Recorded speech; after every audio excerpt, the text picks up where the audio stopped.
పూరా లోకల్. నమస్తే, welcome to పూరా లోకల్. నేను మీ యోగి బొల్లోజు.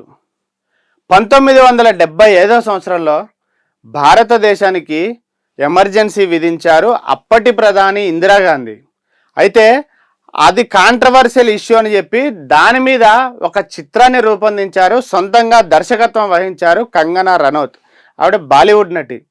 అయితే ఈ కంగనా రనౌత్ నటించినటువంటి ఈ ఎమర్జెన్సీ సినిమా ప్రస్తుతం బ్యాన్ అయ్యే పరిస్థితుల్లో ఉందా అని చెప్పి కూడా సోషల్ మీడియాలో వార్తలు వస్తున్నాయి. అసలు ఎందుకు బ్యాన్ అవుతుంది, ఎక్కడ బ్యాన్ అవుతుంది అనే వివరాల్లోకి వెళ్తే ప్రస్తుతం బంగ్లాదేశ్కి భారత్కి మధ్య ఉద్రిక్తమైన పరిస్థితులు ఉన్నాయి కాబట్టి ఈ ఎమర్జెన్సీ సినిమా రిలీజ్ చేస్తే మేము ఒప్పుకోము అంటూ కూడా బంగ్లాదేశ్ ప్రభుత్వం దీని మీద నిషేధం విధించిందని జాతీయ మీడియాలో వార్తలు వస్తున్నాయి.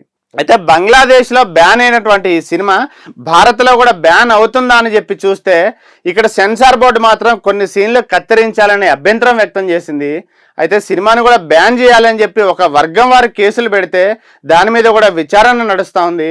కానీ కంగనా రనౌత్ మాత్రం నేను తీసిన సినిమాలో ఎటువంటి తప్పు లేదు, ఆనాడు ఇందిరాగాంధీ ఏ రకంగా అయితే 1975లో ఎమర్జెన్సీ విధించి ఒక వర్గానికి అనుకూలంగా ఉండి మరొక వర్గానికి వ్యతిరేకంగా ఉండి భారత్లో ఎలాంటి హింసకు పాల్పడ్డారో అవే విషయాల్ని నేను ఉన్నట్టుగా కళ్ళకి గట్టినట్టు చూపించే ప్రయత్నమే చేశాను తప్పితే దీంట్లో తప్పేం లేదు అని చెప్పి కూడా కంగనా రనౌత్ చెప్తున్నారు.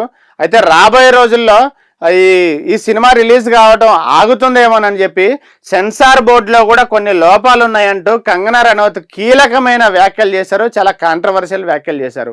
వీటన్నిటి పరిణామాల దృష్ట్యా ఈ emergency 2025 cinema Kangana Ranaut cinema release అవుతుందో లేదో కూడా చూడాలి. ప్రస్తుతానికైతే ఇది బంగ్లాదేశ్లో మాత్రమే బ్యాన్ చేశారు. భారత్లో మాత్రం ఇంకా సెన్సార్ బోర్డు క్లియరెన్స్ ఇవ్వాల్సిన అవసరం ఉంది కాబట్టి వెయిట్ చేస్తున్నాం. భారత్లో కూడా ఒకవేళ బ్యాన్ అవుతుందో లేదో కూడా చూడాలి. ఇవి ఇప్పటివరకు అప్డేట్స్. మిగతా అప్డేట్స్ కోసం చూస్తూనే ఉండండి పూరా లోకల్.